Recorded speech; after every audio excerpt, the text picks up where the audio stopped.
Hello students, welcome to my YouTube channel. Friends, पिछले session में हम लोगों ने देखा था टर्बो मशीन के बेसिक्स, और वो टर्बो मशीन के बेसिक्स में भी अब हम लोग आगे बढ़ेंगे डेरिवेशंस के लिए। तो पिछले 4 डेरिवेशंस हमने किए थे। अब आज मैं 2 डेरिवेशंस और लूँगा, और वो जो 2 डेरिवेशंस होंगे वो बहुत ही ज़्यादा इंपॉर्टेंट होंगे। इससे पहले हम लोगों ने जो डेरिवेशंस लिए हुए हैं वो हमारे सारे डेरिवेशंस हैं फिक्स और स्टेशनरी प्लेट, फ्लैट प्लेट के या फिर ब्लेड के। तो अभी तक हम लोगों ने क्या किया हुआ है, तो अभी तक हम लोगों ने सिंगल फ्लैट प्लेट का डेरिवेशन लिया था जिसमें कि प्लेट फिक्स था। दूसरा हम लोगों ने इंक्लाइंड का एक डेरिवेशन लिया था। तीसरा हम लोगों ने ब्लेड का डेरिवेशन लिया था।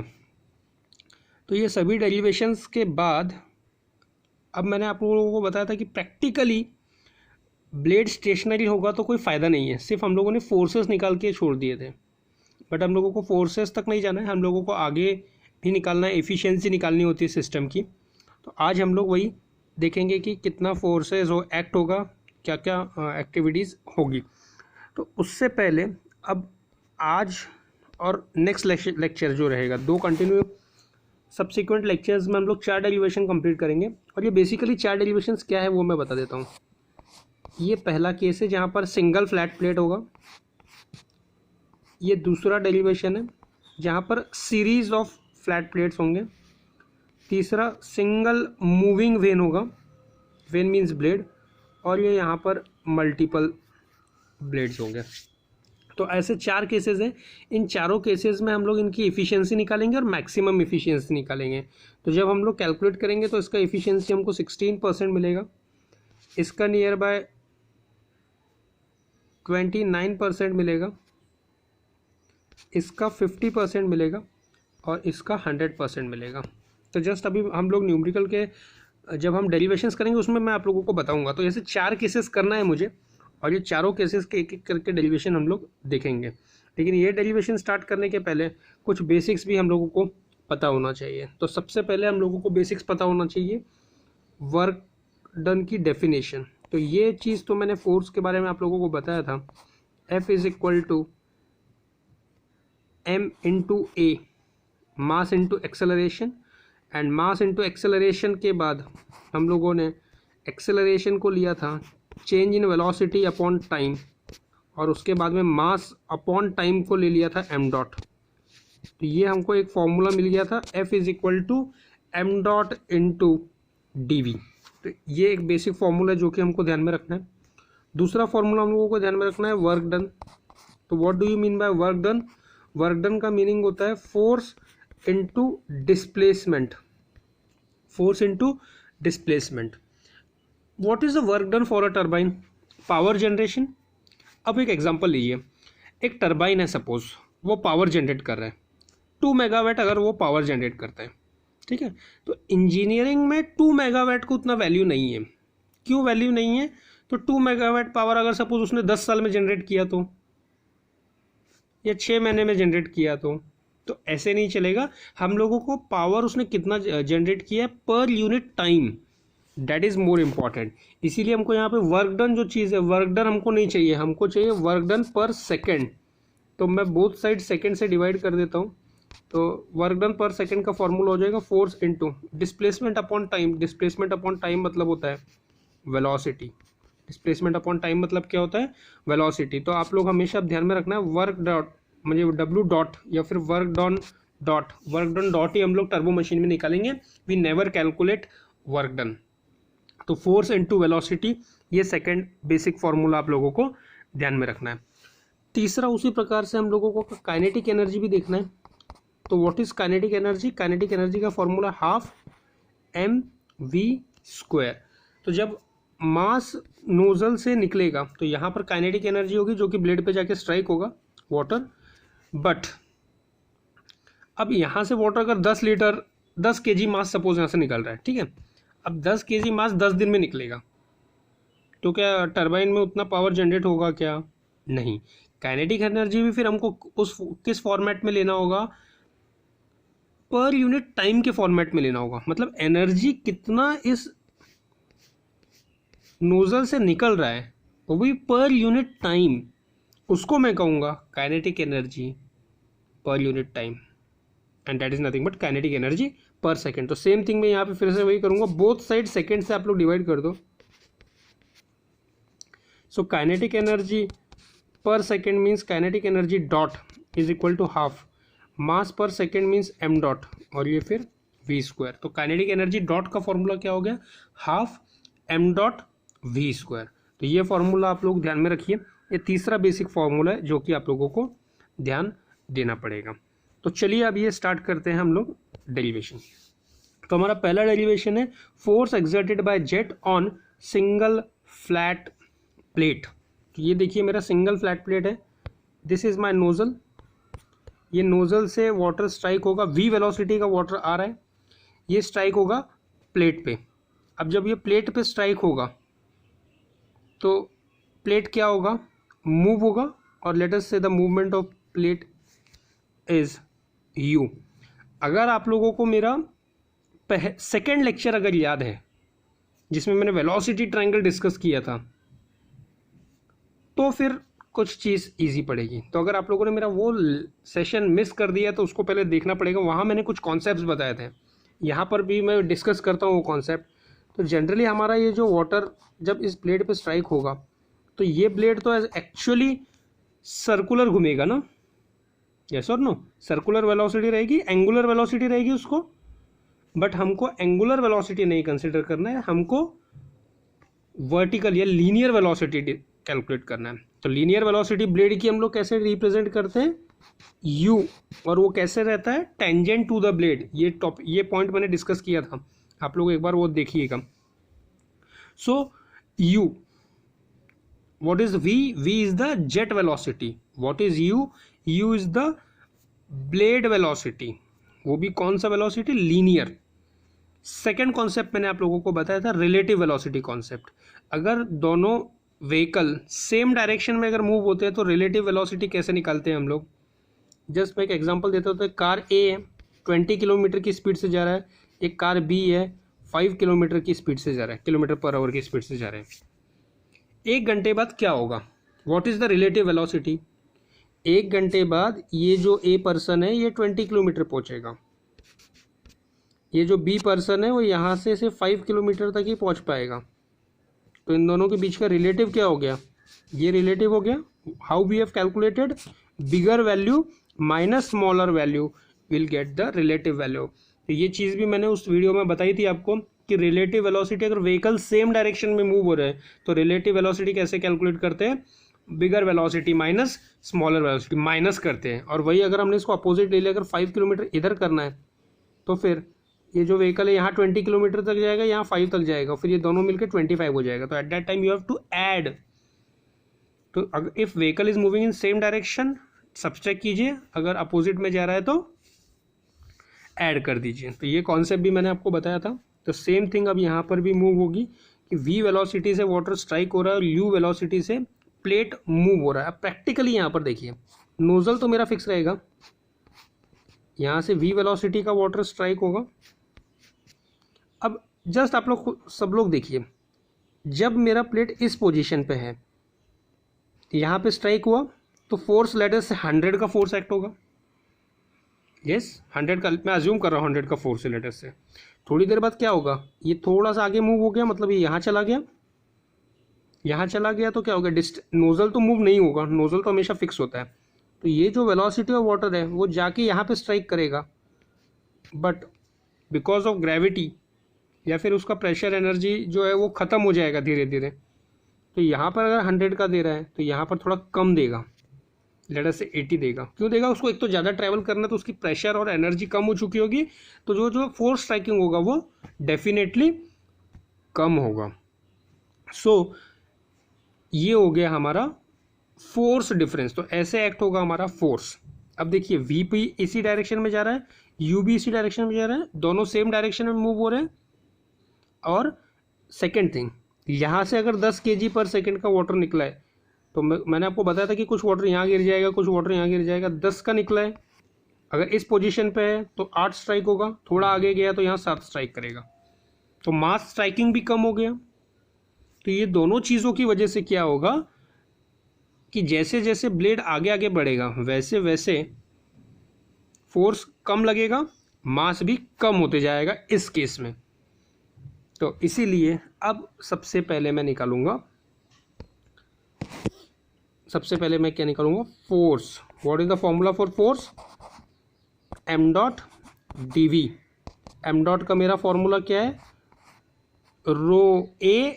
एम डॉट का मैंने पहले लेक्चर में फॉर्मूला बताया था, rho A into velocity, rho A into velocity. But वो वेलोसिटी कैसे, कब लोगे, कैसे लेना? v इज द वेलोसिटी, इससे पहले लेते थे, बट अभी v नहीं लेंगे। अभी क्यों, क्या लेंगे? v माइनस यू, क्योंकि जब एक से ज़्यादा वेलोसिटी होती है तो उसके दो वेलोसिटीज़ अगर हैं तो हम लोगों को वेलोसिटी के समय क्या वेलोसिटी लेना पड़ेगा? Relative velocity. रिलेटिव वेलोसिटी अगर एक ही डायरेक्शन में मूव हो रहा है तो क्या होता है?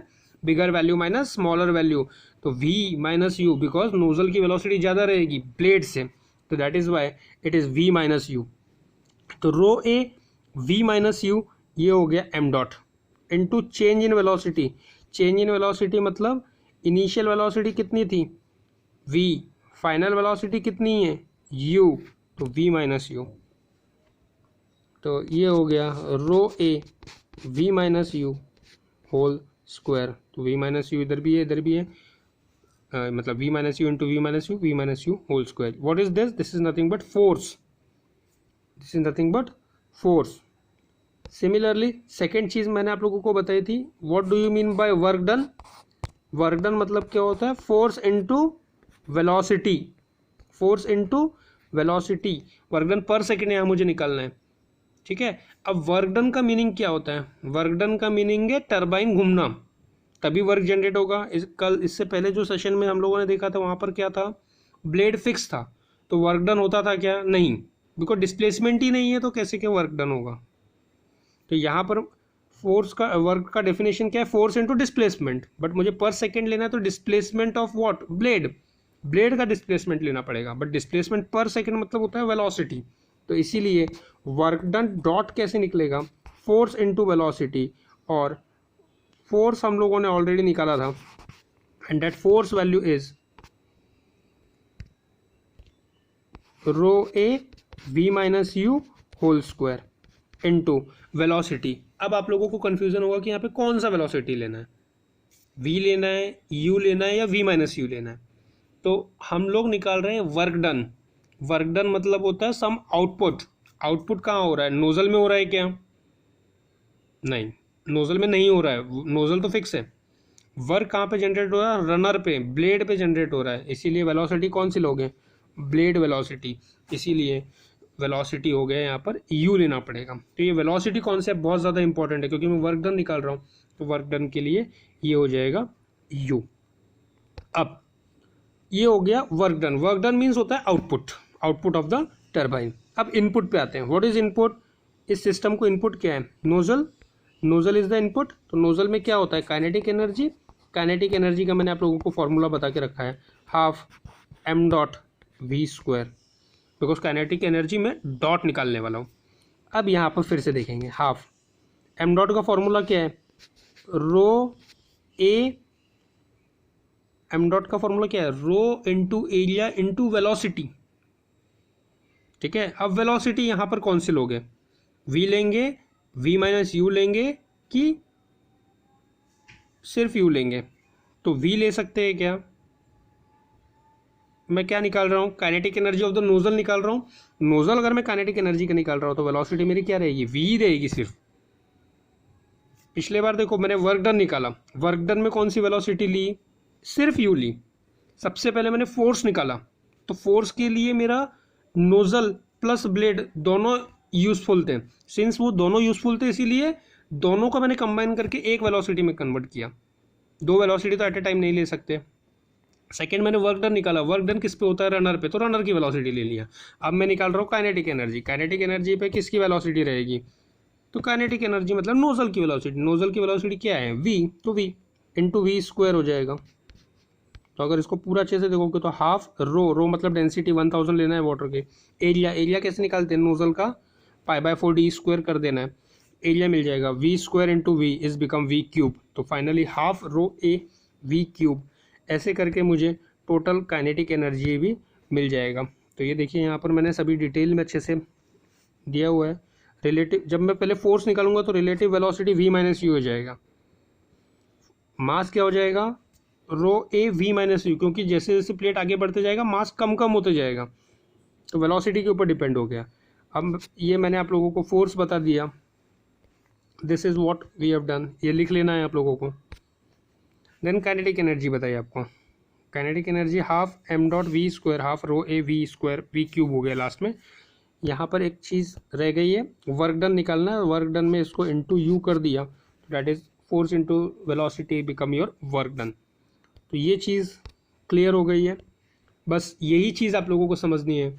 उसके आगे देखिए, what is efficiency, output upon input, output क्या होता है वर्क डन, इनपुट क्या था काइनेटिक एनर्जी, तो सिंपल मैं वैल्यू पुट कर दिया है, rho A V minus you whole square into U था, यू को आगे ले लिया एंड ये half rho A V cube. देखिए rho get cancel, area get cancel, ये 1/2 है, ये 2 पर चला जाएगा, तो you will gate 2 u we minus you whole square upon V cube. तो ये हो गया अब इफिशियंसी का फॉर्मूला। किस चीज़ का फॉर्मूला हो गया, इफिशियंसी का। तो दिस इज इफिशियंसी। तो अगर आप प्रोसेस देखेंगे तो पहले मैंने फोर्स निकाला, फोर्स के बाद वर्क डन के बाद काइनेटिक एनर्जी के बाद इफिशियंसी।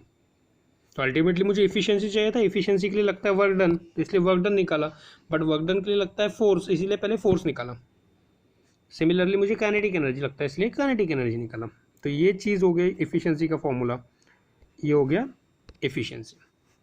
अब मुझे देखना है कि if I use this type of system, तो मेरा ज़्यादा से ज़्यादा इफिशियंसी कितना हो सकता है, ज़्यादा से ज़्यादा इफिशियंसी कितना हो सकता है, उसको मैं कहूँगा मैक्सिमम इफिशियंसी। अब अगर मुझे मैक्सिमम इफिशियंसी निकालना है तो वो मैं कैसे निकालूंगा, तो इसके लिए आपको मैक्सिमम मिनिमम कंडीशन यूज़ करना है। तो मैक्सिमम इफिशियंसी कितनी होगी वो निकालने के पहले आपको देखना है कि मैक्सिमम इफिशियंसी कब होगी, जिसको मैं कहूँगा कंडीशन निकालना होगा। पहले कंडीशन निकालूंगा, उसके बाद वैल्यू कितनी होगी वो निकालूंगा। अब कंडीशन कैसे निकालते हैं, तो उसको मैं मैक्सिमम या मिनिमम बोलता हूँ। तो मैं क्या करूँगा, इफिशियंसी को डिफ्रेंशिएट करूँगा with respect to u and equal to 0, इसको मैं कहता हूँ मैक्सिमम मिनिमम कंडीशन। तो मुझे मैक्सिमम इफिशियंसी निकालना है, इसीलिए मैं इफिशियंसी को डिफ्रेंशिएट करूँगा। अब मेरे पास ऑप्शन है, आइदर मैं विथ रिस्पेक्ट टू वी कर सकता हूँ या विथ रिस्पेक्ट टू यू कर सकता हूँ। तो आप लोगों को पता होना चाहिए कि डेरिवेटिव किस चीज़ का होता है, कांस्टेंट टर्म का होता है या फिर कांस्टेंट का डेरिवेटिव कितना होता है 0। तो मेरा वो v हमेशा कांस्टेंट है, नोजल तो फिक्स है, नोजल का डायमीटर फिक्स है, मतलब उसमें से जो वेलोसिटी ऑफ वाटर आने वाला है वो फिक्स है, इसलिए v कांस्टेंट है। इसलिए मैं विथ रिस्पेक्ट टू v नहीं लूँगा, वेरिएबल जो मेरा चेंज होने वाला चीज़ है। तो मेरा चेंज होने वाला चीज़ है आउटपुट किस चीज़ पे डिपेंड है, ब्लेड वेलोसिटी। तो ब्लेड वेलोसिटी के अगेंस्ट मुझे क्या करना है, डिफरेंशिएट करना है। इसीलिए आप लोग क्या कर सकते हैं, differentiate efficiency with respect to u equal to 0। ऐसे अगर आप लोग करोगे तो you will get a condition of maximum efficiency. और ध्यान में रखना है पार्शियल डेरिवेटिव आप लोगों को करना है। क्या करना है, पार्शियल डेरिवेटिव। तो बहुत ही सिंपल है वो, ये देखिए d efficiency by d u equal to 0। अब मैंने क्या किया है, यहाँ पर इफिशियंसी का वैल्यू डाल दिया 2u v minus you whole square by v cube equal to 0। अब मुझे क्या करना है, पार्शियल डेरिवेटिव करना है, but with respect to u। तो u को छोड़ के बाकी सभी क्या होंगे, कांस्टेंट होंगे, उसको मैं बाहर ले लूँगा। तो ये 2 आ गया बाहर, v क्यूब आ गया बाहर, तो 2 बाय वी क्यूब आ गया बाहर। और उसके बाद ये जो a minus b whole square कर दीजिए, a minus b whole square कैसे हो जाएगा, u को मैंने ऐसे ही रखा है, a minus b whole a square minus 2ab plus b square, ये फॉर्मूला है। तो v square minus 2vu plus u square equal to 0। अब मुझे ये डिफ्रेंशिएट करना है, ये इक्वल टू 0 है, तो ये 0 है, तो ये कहाँ चला जाएगा, 0 के नीचे चला जाएगा। क्रॉस मल्टीप्लाई करके देखिए, 0 इंटू वी क्यूब 0, उसके बाद 0 डिवाइडेड बाय 2 0, तो इतना ही बचा। अब यू को अंदर मल्टीप्लाई कर दीजिए, तो यू को अंदर मल्टीप्लाई करेंगे तो क्या हो जाएगा, वी स्क्वायर यू, इधर यू को मल्टीप्लाई कीजिए -2vu², फिर यहाँ पर यू को मल्टीप्लाई कीजिए तो यू क्यूब इक्वल टू 0। तो ऐसे करने के बाद अब इसका डिफरेंशिएट मुझे करना पड़ेगा, बट डिफरेंशिएट कैसे करना है, विथ रिस्पेक्ट टू यू, बीच में माइनस साइन है प्लस साइन है, तो इसीलिए हर टर्म इंडिविजुअली डिफरेंशिएट होगी। अगर हर टर्म मेरी इंडिविजुअल डिफरेंशिएट होगी तो v² आ गया बाहर, u का derivative with respect to u, जैसे x का derivative with respect to x कितना होता है 1, वैसे u का derivative with respect to u is 1, तो ये इंटू 1 हो गया। उसके बाद ये -2v फिर से बाहर आ जाएगा, u² का derivative, what is the derivative, x³ 3x², power को आगे लाना है और एक पावर कम करना है, तो ये u² का डेरिवेटिव कैसे होगा 2u, तो ये हो गया 2u। u³ का डेरिवेटिव क्या होगा, u³ का डेरिवेटिव को 3u²। अब इसको मैंने लिख लिया, v² हो गया 2 2 ज़ा 4 vu प्लस 3u²। अब इसके बाद ये जो -4vu है इसको मैं सिंप्लीफाई करूँगा, और सिंप्लीफाई करके -4vu को क्या लिख सकता हूँ, -vu -3vu, ऐसे जस्ट एडजस्टमेंट कर रहा हूँ मैं, ये एडजस्टमेंट आप लोगों को ध्यान में रखनी होगी। अब ये पहले दो टर्म जो हैं, ये पहले दो टर्म में से आप लोग क्या निकालिए, v कॉमन निकालिए, तो v कॉमन निकालेंगे तो क्या बचेगा, v -u, और इन दोनों में से आप लोगों को निकालना है 3u कॉमन, तो आप -3u कॉमन निकाल लीजिए तो you will get -v -u, तो ये दोनों में v -u कॉमन है तो you will get v -3u into v -u equal to 0। और फिर वो मैथ्स में जैसे हम लोग करते हैं x -1 x -2 इक्वल टू 0, तो इसके बाद क्या करते हैं, आइदर दिस इक्वल टू 0 और दिस इक्वल टू 0, तो x -1 equal to 0, x -2 equal to 0, फिर इसमें से मिल जाता है x equal to 1 and x equal to 2, तो सेम थिंग यहाँ पर भी करना है, तो either v -3u is equal to 0, तो यहाँ से मिलेगा v is equal to 3u, and similarly you will get v -u is equal to 0, तो you will get v is equal to u। आप लोगों को दो कंडीशन मिल जाएगी, तो v is equal to 3u and v is equal to u। but what is v, blade velocity, what is v, it's not a blade velocity, it's a nozzle velocity। what is u, it's a blade velocity। तो just इस पे focus करो, nozzle velocity और blade velocity दोनों equal हो सकते हैं क्या, कभी नहीं हो सकते। क्यों नहीं हो सकते, बिकॉज नोजल का डायमीटर छोटा है, छोटा सा वाटर आएगा, बल्कि इतना बड़ा टरबाइन होता है, तो सेम दोनों वेलोसिटी कैसे क्या मूव हो सकती है, नहीं होगी, इसीलिए ये कंडीशन नहीं होगी, ये कंडीशन सेटिस्फाई होगी, तो v इज इक्वल टू क्या हो गया 3u। तो v is equal to 3u का मीनिंग है जब जेट की वेलोसिटी 3 टाइम्स टरबाइन वेलोसिटी होगी तब आप लोगों को मैक्सिमम इफिशिएंसी मिलेगी, जिसको मैं कह सकता हूँ कंडीशन ऑफ मैक्सिमम इफिशिएंसी। इसको मैं क्या कह सकता हूँ, कंडीशन ऑफ मैक्सिमम इफिशिएंसी। ठीक है, तो once you will get a condition of maximum efficiency, एक बार आप लोगों को कंडीशन ऑफ मैक्सिमम इफिशिएंसी मिल गई तो अब मुझे देखना है कि मैक्सिमम इफिशिएंसी कितनी होगी, वो भी निकालना पड़ेगा। तो वो निकालने के लिए सिंपल इफिशिएंसी के इक्वेशन में जो पुट दिस वैल्यू, ये मेरा इफिशिएंसी का इक्वेशन था, यहाँ पर v is equal to 3u put कर दीजिए, तो इस v की जगह 3u आ गया, v क्यूब है तो 3u का होल क्यूब हो जाएगा, तो 2u, 3u minus u 2u, ये 2u हो गया, 2u का स्क्वायर, तो 2 का भी स्क्वायर होगा, u का भी स्क्वायर होगा, 4u², 3 का क्यूब 27 u क्यूब, अब ये हो गया 4 2 सा 8 u² इंटू u क्यूब, और ये 27 u cube get cancel, you will get finally 8/27 and 8/27 is nothing but 16 point something % efficiency। तो इन शॉर्ट अगर मैं इस प्रकार का अगर टरबाइन लूँगा तो how much efficiency I will get only 16% efficiency. मुझे इससे क्या मिलेगा, सिर्फ 16% इफिशिएंसी मिलेगा। तो this is the complete derivation. सबसे पहले मैंने फोर्स निकाला, फोर्स निकालने के बाद वर्क डन निकालने के बाद काइनेटिक एनर्जी निकालने के बाद इफिशिएंसी करने का डिफरेंशिएट किया विथ रिस्पेक्ट टू यू, और फिर से ये वैल्यू यहाँ पर पुट कर दिया, तो माई इफिशिएंसी बिकम मैक्सिमम इफिशिएंसी। तो यही अप्रोच आपको अगले 3 डेरिवेशन में भी रखना है। तो ये हो गया आपका फर्स्ट डेरिवेशन। अब हम लोग चलते हैं सेकेंड डेरिवेशन पे। तो what is second derivation? Force exerted by jet on series of flat plate. What do you mean bye series of flat plate? तो यहाँ पर आप लोगों को देखना है, सबसे इंपॉर्टेंट चीज़ है, ये आपका ब्लेड है। तो इससे पहले केस में क्या हो रहा था, जो वाटर यहाँ पे स्ट्राइक किया, थोड़ा सा ब्लेड यहाँ पहुँच गया, तो सिंस डिस्टेंस बढ़ गया तो मास धीरे धीरे कम होते जाता था, इसीलिए मैं वहाँ पर मास मेरा हमेशा चेंज होते रहता था। बट इस केस में क्या होगा, मेरा नोजल है, ये मेरा ऐसा ब्लेड है लेटेस्ट से, करेक्ट। अभी वाटर यहाँ पे स्ट्राइक कर रहा है, ये थोड़ा सा आगे जाएगा तो क्या होगा, दूसरा ब्लेड आ जाएगा यहाँ पर, फिर उस पर वाटर स्ट्राइक होगा, ये दोनों यहाँ चलेगा तो तीसरा ब्लेड आ जाएगा।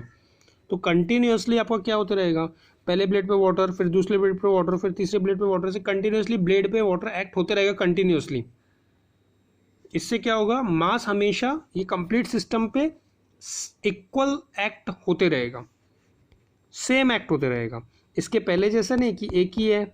अब देखिए यहाँ पर क्या होगा, जब तक वाटर इस पर स्ट्राइक हो रहा है इस पर्टिकुलर पोजीशन तक तो ठीक है, उसके बाद ये टर्बाइन यहाँ चला गया, तो ये ब्लेड यहाँ चला गया, तो यहाँ चला गया, तो उस समय तो वाटर स्ट्राइक नहीं होगा।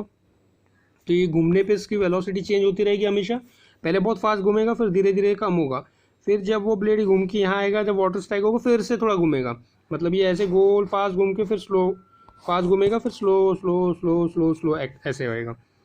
तो ऐसे पिछले केस में हो रहा था, बट अब इस केस में क्या हो रहा है, कंटिन्यूसली सेम वाटर स्ट्राइक हो रहा है। इसीलिए मेरे टॉपिक का नाम है force exerted by jet on series of flat plate. अब ये सीरीज ऑफ फ्लैट प्लेट है, तो इस पर अब फिर से मैं फोर्स से स्टार्ट करूँगा। तो force is equal to M dot into D V, M dot, तो rho A, what is M dot, mass strike होने वाला, मास स्ट्राइक होने वाला। बट अब क्या हो रहा है, ये v माइनस यू था इससे पहले, क्योंकि सेम डायरेक्शन में वो मूव हो रहे थे, बट अब सेम डायरेक्शन में मूव का सवाल ही नहीं है, क्योंकि पिछले केस में मास धीरे धीरे कम हो रहा था, बिकॉज वो ब्लेड ऊपर ऊपर से रख रहा था। बट इस केस में ऐसा नहीं है, मास इज कांस्टेंट। अगर मास कांस्टेंट है तो सिर्फ एक ही चीज़ आएगी, and that is nothing but only velocity. अगर मास कांस्टेंट रहता है तो आप लोग नोट डाउन कर लीजिए, इफ मास इज कांस्टेंट तो एम डॉट का फॉर्मूला होता है रो ए इंटू वी। अगर मास चेंज होते रहेगा सिंगल ब्लेड में, वहाँ पर हमेशा एम डॉट क्या रहेगा, rho A V minus U, because वो यू के ऊपर भी डिपेंड हो जाता है। बट यहाँ पर यू के ऊपर डिपेंड होने का चांस ही नहीं, थोड़ा सा यू आगे गया तो ये दूसरा ब्लेड आ जाता है, तो यू तो फिर से जीरो ही हो गया, तो हमेशा यू जीरो होते रहेगा इस केस में, क्योंकि continuously same amount of water act हो रहा है।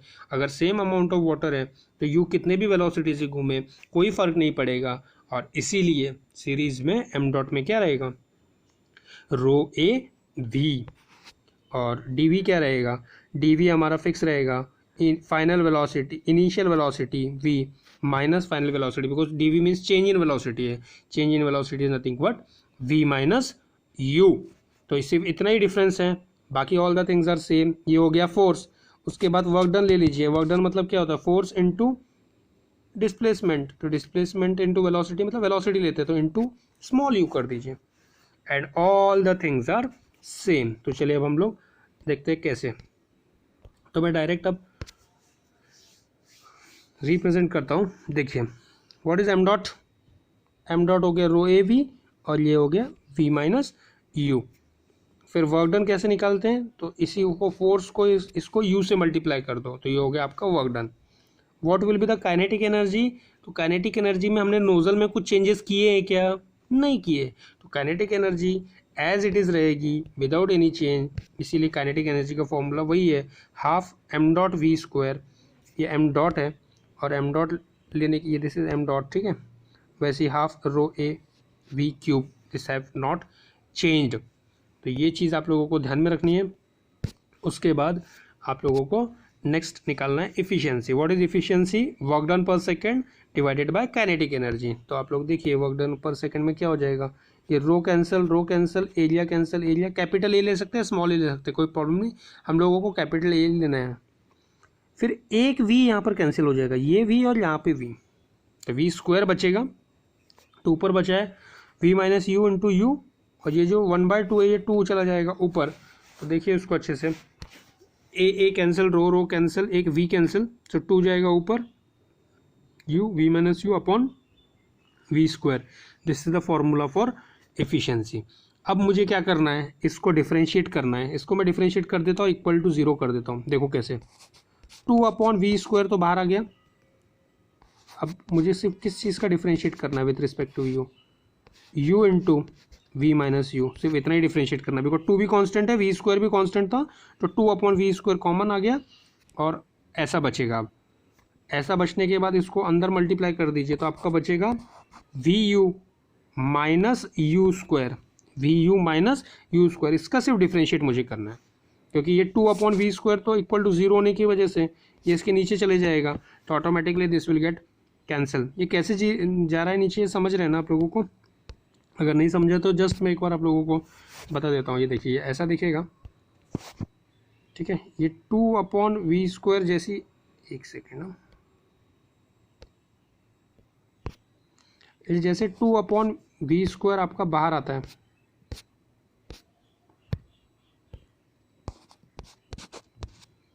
ये कुछ टर्म थे और इक्वल टू 0 है। अब ये क्रॉस मल्टीप्लाई करो, 0 इंटू वी स्क्वायर 0, ये 2 को डिवाइड कर दो, 0 डिवाइड बाय 2 2, 0 डिवाइड बाय 2 0, तो सिर्फ इतना ही टर्म बचता है आपको, और उसी को आपको डिफ्रेंशिएट करना है। सो जस्ट आप लोगों का देखिए कितना क्या बचा, सिर्फ जस्ट मैंने आप लोगों को अभी थोड़ी देर पहले बताया था, वैसी चीज़ आप लोगों को ध्यान में रखते हुए उसको करना है। इसको डिफ्रेंशिएट कर देंगे, तो डिफ्रेंशिएट करने के लिए बचा डी अपॉन 2 अपॉन वी, एक second, 2 upon v square, differentiate करना है विथ रिस्पेक्ट टू यू, इसको अंदर मल्टीप्लाई कर दो, तो you will get v u minus you square, इतना ही बचा है। अब इसको डिफ्रेंशिएट कर देंगे, कैसे डिफ्रेंशिएट करेंगे विथ रिस्पेक्ट टू यू, तो वी एज इट इज़ आ गया, यू का derivative with respect to u 1 minus you square का डेरिवेटिव कितना होता है 2u, और इस ये सब इक्वल टू क्या करना होता है 0 करना होता है। तो इसमें से what thing I will get, ये माइनस 2u को इस साइड डाल दीजिए, तो you will get v is equal to 2u। तो इससे पहले आपको v क्या मिला था, v is equal to 3u मिला था, अभी मुझे क्या मिला हुआ है, v is equal to 2u मिला है, v is equal to 2u मिला है। तो इसको मैं क्या करूँगा, सिंपल, या फिर उसको v is equal to 2u को ही बोल सकते हो, u is equal to v/2, कोई फर्क नहीं पड़ता। इसको आप लोग इफिशियंसी के फॉर्मूले में वापस पुट करेंगे, तो you will get a maximum efficiency. तो मेरा मैक्स एफिशिएंसी का फॉर्मूला था 2 upon v square into v u और u into v minus u, ऐसा मेरा एफिशिएंसी का फॉर्मूला था। तो 2 वी स्क्वायर की जगह 2u का होल स्क्वायर कर दिया, ये u को वैसे ही रखा है, और ये v की जगह 2u डाल दीजिए। तो आप पूरा अच्छे से अगर कैलकुलेट करेंगे तो यू विल गेट 50%। तो इसमें मुझे एफिशिएंसी कितना मिला, 50% एफिशिएंसी मिला, अगर मैं इस प्रकार का कंटिन्यूस सीरीज़ में अगर फ्लैट प्लेट यूज़ करता हूँ तो होपफुली ये डेरिवेशन आप लोगों को समझ में आ चुका होगा। सेम है, सिर्फ क्या डिफरेंस है एक ही बार मैं आप लोगों को बता देता हूँ, कुछ ज़्यादा मेजर डिफरेंस तो नहीं दिख रहा है, सिर्फ फोर्स में डिफरेंस है। इससे पहला जो डेरिवेशन लिखा था जहाँ सिंगल होता है वहाँ एम डॉट हम लोगों ने ऐसे लिखा था rho A V minus you square, ये हमारा था फोर्स, और अभी इस केस में हमारा फोर्स है रो ए वी और v माइनस यू, बस इतना ही हमारा डिफरेंस था, बाकी की चीज़ें 100% सेम है। तो खुद से आप लोग एक बार लिख के भी देखिए, ऑटोमेटिकली चीज़ें समझ में आपको आ चुकी होगी। होपफुली आप लोगों को पूरा वीडियो समझ में आया होगा, 2 बार देख लीजिए, क्योंकि अगले जो 2 डेरिवेशन है सिमिलरली इसके जैसे ही हैं और सिंपल भी है। तो सभी चीज़ें आप लोगों को समझ में आ चुकी हैं। तो टोटल 3 डेरिवेशन और ये 5 डेरिवेशन अभी तक हम लोगों के कवर हुए हैं। इसको आप लोग अच्छे से देखिए क्योंकि ये आगे के यूनिट्स में बहुत यूज़फुल है। अगर बहुत जो भी है आप लोगों को डाउट्स तो आप कमेंट बॉक्स में डाल सकते हैं, शेयर कर सकते हैं अपने बाकी कॉलेजेस के दोस्तों के साथ, सो डैट उनको भी ये ईजी लैंग्वेजेस में टर्बो मशीन समझ में आए and hope for the best understanding. तो आज के लिए इतना काफ़ी है। जय हिंद, जय महाराष्ट्र।